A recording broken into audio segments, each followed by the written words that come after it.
ብዙዎቻችን የተለያዩ መጽሐፍትን ሞቲቬተር ለመሆን እናነባለን። እኔም እንግዲህ ትንሽ ሞቲቬሽን ከሰጠኝ ብዬ ካናዳ ውስጥ የሚገኝ አንድ ኢንዲጎ የሚባል ቡክ ስቶር አለ።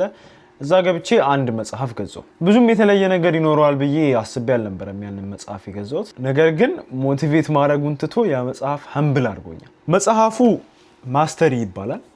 የሮበርት ግሪን መጽሐፍ ነው። ወደ ስንት ፔጅ ነው? ወደ 320 ፔጅ አካባቢ፣ ወደ 318 ቢ ኤግዛክት። በጣም የሚገርም መጽሐፍ፣ ከምነግራችሁ በላይ የሚገርም መጽሐፍ።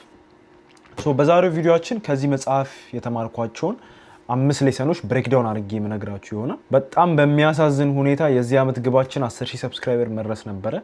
ነገር ግን 5,000 እንኳን አልደረስንም። አንድ ቀን የቀረው 2026 ሊገባ። ባይ ዘ ታይም ይሄንን ቪዲዮ ፖስት ሳደርግ ኦልሬዲ 2026 ገብቷል።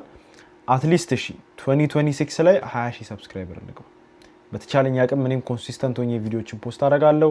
ለእናንተ ቫልዩ የሚሰጡ ቪዲዮችን ይዤ ለመምጣት ሞክራለሁ። ሰብስክራይብ ማድረጋችሁን እንዳትረሱ። የመጀመሪያው ከሮበርት ግሪን መጽሐፍ የወሰድኩት ሌሰን ማስተሪ ቢጊንስ ዊዝ አፕረንቲስሺፕ። አንድ ነገር ላይ ማስተር ለመሆን ወይም ጎበዝ ለመሆን የሆነ ሰው አፕረንቲስ ሆነን መስራት አለብን። ከሆነ ሰው ስር ኢጓችንን ኩርኩም አድርገን ጸጥ አስብለን ከነሱ ስር ሆነን መስራት መቻል አለብን። እኛን ከሚበልጡን ሰዎች ስር ለረጅም ጊዜ ስንሰራ ምንድነው የምንማረው? ፈንዳሜንታልስ፣ አስፈላጊ የሚባሉትን ነገር። ለምሳሌ ኳስን ብል ኳስ ተጫዋች መሆን የምፈልግ ከሆነ አንተ ዝም ብለህ በራሴ ትሬን አረጋለሁ ከምትል የሆነ ኮች ካንተ በላይ ልምድ ያለው የ10 የ20 ዓመት ልምድ ያለው ኮች ጋር ትሄድና ቲች ሚ ዘ ፈንዳሜንታልስ፣ ፈንዳሜንታል የሚባሉትን ነገሮች አስተምረኝ ብለህ ትጠይቀዋለህ። እሱ ካለው ልምድ ጨዋታ ላይ ጌም ላይ ጥሩ ተጫዋች ላይ ያደርግ የሚችለው ነገር ምንድን ነው የሚለውን ያይና ፈንዳሜንታል የሚባሉት ቤዚክ የሚባሉት ነገሮች ፓሲንግ፣ ኮንትሮሊንግ፣ ሹቲንግ የመሳሰሉትን ነገሮች በጣም ጥቃቅን ነገሮች እንደ አዲስ ያስተምራል። እዚህ ጋር ዋነኛው አላማችን ምንድን ነው? ችሎታችንን ኤክስፕረስ ለማድረግ ችሎታችንን ለማሳየት ሳይሆን ያ ሰውዬ የሚያውቀውን ነገር መጡ ወደ ጭንቅላታችን ለማስገባት ነው። አንድን ነገር ማስተር የማድረግ ወይም አንድ ነገር ላይ ለመካን የመጀመሪያው ስቴፕ ምንድን ነው? ኢጓችንን ጸጥ አስብለን አፕሬንቲስ ማድረግ፣ በሰው ስር መስራት፣ በተካነ ሰው ስር ፈንዳሜንታሎቹን እየተማረ መቆየት። መጽሐፉ ላይ ለዚህ የሰጠው አሪፍ ኤግዛምፕል ምንድነው? ቤንጃሚን ፍራንክሊን። ቤንጃሚን ፍራንክሊን ለማታውቁት ሂዝ ዘ ፋውንዲንግ ፋዘር ኦፍ ዘ ዩናይትድ ስቴትስ። አሜሪካን አገኟት ከሚባሉት አሜሪካ የምትባሏን ሀያላን ሀገር አገኟት ከሚባሉት መስራቾች ውስጥ አንዱ እሱ ነው። $100 ቢል ላይ የሚያለው እሱ ነው። እንግዲህ ፍራንክሊን ክሪኤቲቭ የሆነ ሰው ነበር። አይ ቲንክ ራይተር ነበር እና ሁልጊዜ ራሱን ከሱ ከተሻሉ ሰዎች ስር እየሰራ በጣም ለረጅም ዓመታት ለዴኬድስ ነው የምላችሁ ለ10-20 ዓመታት በጣም ከሱ በላይ ችሎታ ካላቸው ሰዎች ስር እየሰራ ቆይቷል። በዛም ምክንያት ስኪሉን ካካበተ በኋላ ነው አሁን ያለበት ደረጃ፣ አሁን ሳይሆን ያው ሞቷል፣ ያኔ ወደ ነበረበት ደረጃ የደረሰው። እኔ አያገባኝም፣ እኔ ነገሮችን በራሴ መማር እችላለሁ፣ ክሪኤቲቪቲ ከውስጥ የሚመነጭ ነገር ነው ምትል አይነት ሰው ከሆንክ ይሄኛውን ፌዝ ማለፍ ትችላለህ። ይሄኛውን ፌዝ ስታልፍ ግን ሀፕ የሚያደርገው ምንድነው? ሻሎ የሆነ ስኪል፣ ጥልቀት የሌለው ችሎታ ነው የሚሮደው። በዛ ላይ ደግሞ ፍራጃይል የሆነ ኮንፊደንስ፣ በቀላሉ የሚሰበር አይነት ኮንፊደንስ ማለት ነው። ሁለተኛ ሌሰናችን your life task comes from natural inclinations። አብዛኞቻችን እዚህ ዘመን ላይ በጣም ደጋግሞ ሲነሳ የምንሰማው ኮንሰፕት፣ እኔም የተለያዩ ቪዲዮዎች ላይ የማወራው ኮንሰፕት ፐርፐዛችን ምንድነው? ምን ለማድረግ ነው ወደዚህ ምድር የመጣ ነው? የብዙ ሰው ጥያቄ።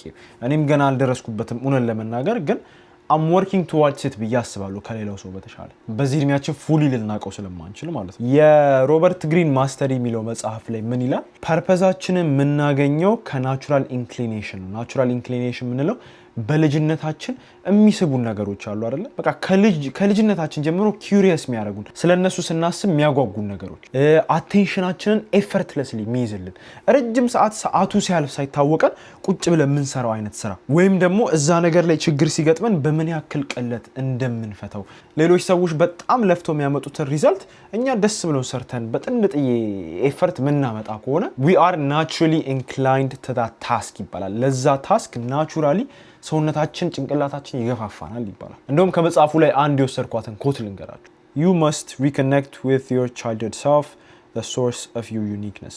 እናንተን ዩኒክ የሚያደርጋችሁ ከሌላ ሰው የሚለያችሁ የልጅነት ማንነታችሁ ነው። ልጅ እያለን ሁላችንም የተለያየ ነገር ይመቸናል፣ የተለያየ ነገሮች ላይ ጎበዝ ነን። ግን እያደግን ስንመጣ ሁላችንም ምን እንደረጋለን? እንደዚህ እየተጨመቅን እንመጣለን፣ ለሶሳይቲ እንድንመጥን ተደርጎ ማለት ነው። ኤሌመንተሪ ብሎ ሃይ ስኩል ይገባል። ሃይ ስኩል ላይ መንግስት የመረጠልህን ኮርሶች ትማራለህ። እነዛ ነገሮች ላይ ጎበዝ ለመሆን ትሞክራለህ ወይ ትሞክሪያለሽ። ከዛን ዩኒቨርሲቲም ይገባል፣ ወይ መንግስት ይመድብሃል ወይ ደግሞ ራስ መርጠህ የሆነ ፊልድ ውስጥ ትገባለህ። ከዛን እዛ ፊልድ ውስጥ የምታካብተው እውቀት አለ። እነዚህ ሁላችንንም በትንሹም ቢሆን እያመሳሰሉ ይሄዳሉ እንጂ ከልጅነታችን ጀምሮ ዩኒክ የሚባል የራሳችን የሆነ ፐርሰናሊቲ ያለን ፍጥረቶች ነን። ሮበርት ግሪን ምንድነው የሚለን? ፐርፐዛችንን ለማግኘት ማንነታችንን ለማግኘት መስራት ያለብንን ነገር ለማግኘት ከልጅነታችን ጀምሮ ኢንክላይንድ የሆንበትን ነገር ፐርሲው እንድናረገው እንድናሳድደው የሚገፋፋንን ነገር ማሳደድ እንጀምር። ይህንን በዚህ ከጨረስን ወደ ሶስተኛው ሌሰን እንግባ። ፔን ፍራስትሬሽን ኤንድ ፌሊየር አር ትሬኒንግ ሲግናልስ። ሮበርት ግሪን በመጽሐፉ ላይ ምን ይላል? ስትረግል ኢንፎርሜሽን ነው ይላል። የተለያዩ ስትረግል የምናደርግባቸውን ጊዜያቶች ስናሳልፍ ኢንፎርሜሽን እየሰበሰብን ነው። ኦኬ ይሄንን ነገር ማድረግ የለብኝም፣ እንደዚህ አይነት ነገር ሲገጥመኝ በዚህ መልኩ ላልፎ እችላለሁ፣ የመሳሰሉ አይነት ኢንፎርሜሽኖች። ምንድነው ተረዱ የሚለን? difficulty is not a sign of incompetence።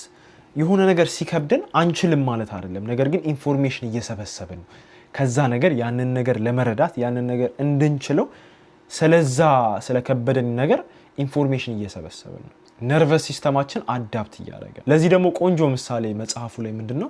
የሆነ ልጅ አለ፣ በደንብ ታሪኩ እንኳን ትዝ አይለኝም፣ ያው ከመጽሐፍ ውስጥ 100% ማስተዋወስ ከባድ ስለሆነ ማለት ነው። ያ ልጅ ምንድነው መርከብ ላይ ይላካል። አይ ቲንክ አባቱ ፈልጎ ይሁን ልጁ ፓሽኔ ነው ብለው ይሁን ብቻ ሴለር ይሆናል። መርከብ በቃ ህይወቱን በሙሉ መርከብ ላይ ለመኖር ይወስናል።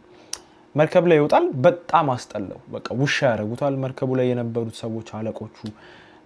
በዛ ላይ አይመችም፣ እንቅልፍ አያገኝም ነበር። ምክንያቱም ስቴብል አይደለም። ብዙ ጊዜ መርከብ ላይ የሚኖሩ ሰዎች ህይወት ሲተኙ ይገለባበጣሉ ምናምን። ፕላስ ሎንሊነሱን አልቻለውም ነበርና ያ ሁሉ ስትረግል ተስፋ ወደ መቁረጥ እያመራው እየሄደ ነበር። ነገር ግን በጊዜ ሂደት ያ ድግምግሞሽ ሻርፕ እያደረገው መጣ። ያ ድግምግሞሽ እየሞረደው መጣ። መጨረሻ ላይ ባህር ላይ መኖር በቃ ፓሽኑ ሆኖ ወዶት የሚያደርገው ነገር ሆነ ማለት ነው። ስለዚህ እዚህ ጋር አንደርስታንድ እንድታደርጉ የምፈልገው ነገር በአንዴ የሆነ ነገር ላይ ፓሽኔት ልትሆኑ አትችሉም። እኔ ኮንተንት ክሪኤሽን ስጀምር ያው ገና አመት ከምናምን ነው ከጀመርኩ፣ ግን ፓሽኔት አልነበርኩም እውነት ለመናገር። በጣም እያስጠላኝ ቪዲዮዎች የሚቀርጽበት ጊዜ ነበር። ሶሻል ሚዲያ ማኔጅመንት ስጀምር ወደ ቢዝነስ ወልዱ ለመቀላቀል ስሞክር ምናምን በጣም እያስጠላኝ ነበር። አሁንም ስቲል there are some የሆነ ጊዜያቶች አሉ በጣም የሚያስጠላኝ። ግን ለራሴ የምነግረው ነገር ምንድነው? ነገሩን ገና ማስተር አላደረኩትም። እነዚህ ነገሮች ማድረግ ከጀመርኩ ገና አመት ከምናምን ነውና through time ጎበዝ እየሆንባቸው ስንሄድ ነው ፓሽናችን ዴቨሎፕ እያደረገ የሚመጣው፣ ለዛ ነገር ፍቅራችን እየጎመራ የሚመጣው። ስለዚህ masters don't start passionate, they build it through repetition። ይሄንን አስተውሱልኝ። አራተኛው the biggest obstacle to mastery is ego። መጽሐፉ ላይ ኢጎ ይገለናል ነው የሚለው። በምንም በሌላ አይነት መንገድ ራሱ አያብራሩትም። ኢጎ ኪልስ ማስተሪ። በጣም በልጅነታችን ካለ ድግምግሞች ሰክሰስፉል ስንሆን ኦቨር ኮንፊደንስን ያመጣል። ካለ ምንም የያዝነው ምንም የሚጨበጥ ነገር ሳይኖር በጣም ኦቨርሊ ኮንፊደንት እንሆናለን። ሬዚስታንስ ቱ ፊድባክ፣ የሌላ ሰውን ፊድባክ መቀበል እናቆማለን። ኢምፔሽንስ፣ ትግስት እናጣለን። መጀመሪያ ላይ ያለንን ነገር ሁሉ በአጭር ጊዜ ውስጥ ስላሳካ ነው ሁሉም ነገር በዛ መልኩ ይመጣናል።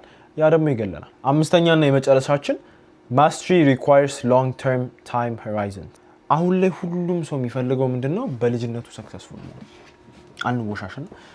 በ22 ዓመቴ ሪታየር አድርጌ ለእናቴ መኪና ገዝቼ ለአባቴ እንደዚህ አድርጌ የሚል ሰው አለ። ያ ዘመን አመጣሽ ችግር ነው። አሁን ላይ የመጣ ነገር ነው። ብዙ ሰው እንደዚህ እያለመ የቆይና በተለይ ደግሞ አሁን ሶሻል ሚዲያ እያደገ ስለመጣ በሶሻል ሚዲያ የሚያዩት ኮንተንት አለ። እነ ኢማን ጋዚ በልጅነታቸው የሆነ ነገር አቺቭ ሲያደርጉ ያይና ያቺ ሁሉም ሰው ማለፍ ያለባት ሳይለንት ፕሮግረስ ፌዝ ምትባላለች። ካለምንም ለውጥ በዝምታ ራሳችንን እያሻሻሉ የምንሄድበት ማለት ነው። ሶሻል ሚዲያ ላይ የሚያየው እነዛ ሰዎች በልጅነታቸው ሰክሰስፉል እንደሆኑ that is luck፣ እድል ነው። ያ ለፍተው ያመጡት ነገር አይደለም። ለፍተውበታል፣ ግን ደግሞ ላኪ እድለኛ ሆኖ ነው ያንን ነገር ያገኙት። አንተ ያ እድል ይገጥምሃል ማለት አይደለም። ስለዚህ በዚህ ሰዓት እነዛ ሰዎች ምንድነው የሚያደርጉት? ኦኬ ኢማን ጋዚ ተሳክቶለት ለምንድነው እኔ ያልተሳካልኝ? ተስፋ ይቆርጣሉ። ቲጂአር የተባለው ልጅ የሆነ ፌራሪ ምናምን አለውና ለምንድነው እኔ ያልኖረኝ?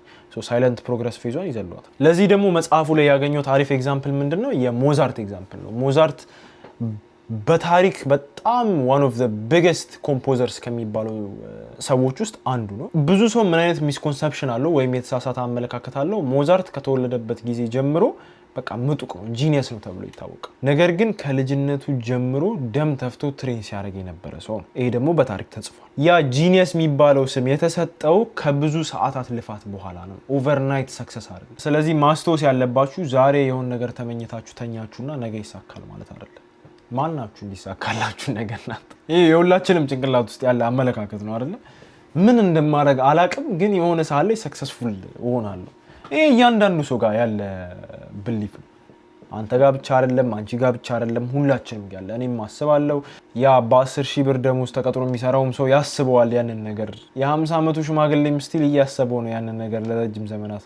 ግን የሆነ ሰዓት ላይ ሪያሊቲ ሂት ያደርጋቸዋል። ሃንዳውት የሚባል ነገር የለም እዚች ምድር ላይ። በረጅም ጊዜ አንድ ነገር ኮንሲስተንትሊ አርገነው ነው ሰክሰስፉል የምንሆነው እንጂ እንዴት እንደሆነ ባላቅም ሚሊዮነር ሆናለሁ ቢሊዮነር ሆናለሁ ያ ውሸት ነው። ራሳችሁን አትዋሹት። ስለዚህ ይህንን ነገር ጠቅለል ስናደርገው ሮበርት ግሪን ምን ይላል?